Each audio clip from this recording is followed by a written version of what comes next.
Service learning, to me, is an opportunity for social work students to decide what kind of legacy they want to leave behind. So there are three components of service learning. There's reciprocity, there's reflectivity, and there's collaboration.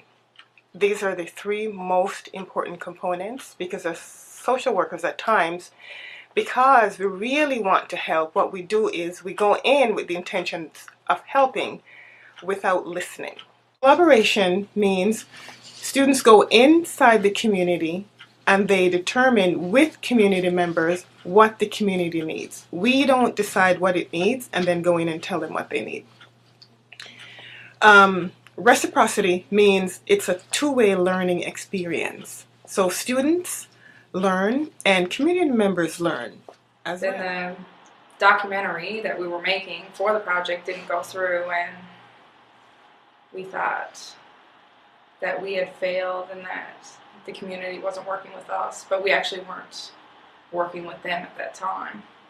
And it kind of forced us to reflect, which when we first started, we didn't realize the power that we had or the privilege that we had as students going out in the community with our knowledge, and we just basically wanted to prove that we had the knowledge to execute this assignment.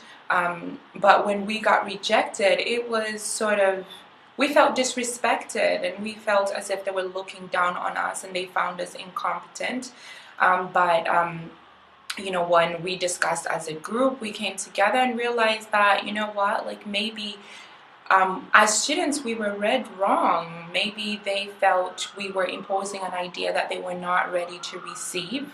So, you know, it got us to think that as social workers, that is something that we need to be aware of. Like, we might go to places where people are not ready for the, you know, ideas that we have. I mean, at the end of the day, we are imposing our ideologies on them, our, you know, we want to do certain things that they might not be ready. So, you know, it was kind of a great learning experience because when we started, we were really passionate. We were so excited and we had broken up in different groups. And we reached a point where we were like, oh my goodness, you know what, we forgot to be social workers. We were directors, we were speakers, we were everything else. I mean, I even got so excited. I was going to be like, oh my God, I'm the on-screen person.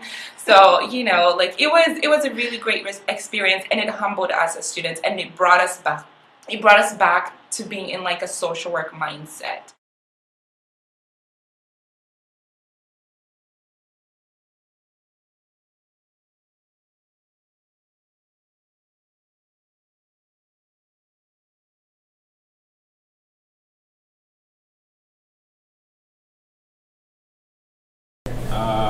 False.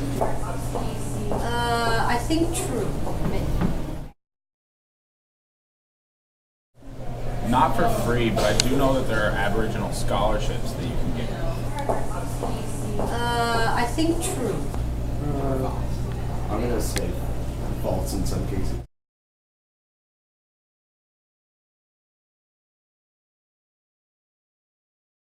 An unplanned pregnancy can be very scary and very confusing. Deciding what to do can be one of the toughest decisions you'll ever make. But it's your job as volunteers at Planned Parenthood to let people know that this is not a decision they have to make alone. There are three choices somebody has when they are faced with an unplanned pregnancy. The first is to continue the pregnancy and parent the child. The second is to continue the pregnancy and make an adoption plan. And the third is to choose to end the pregnancy and to get an abortion.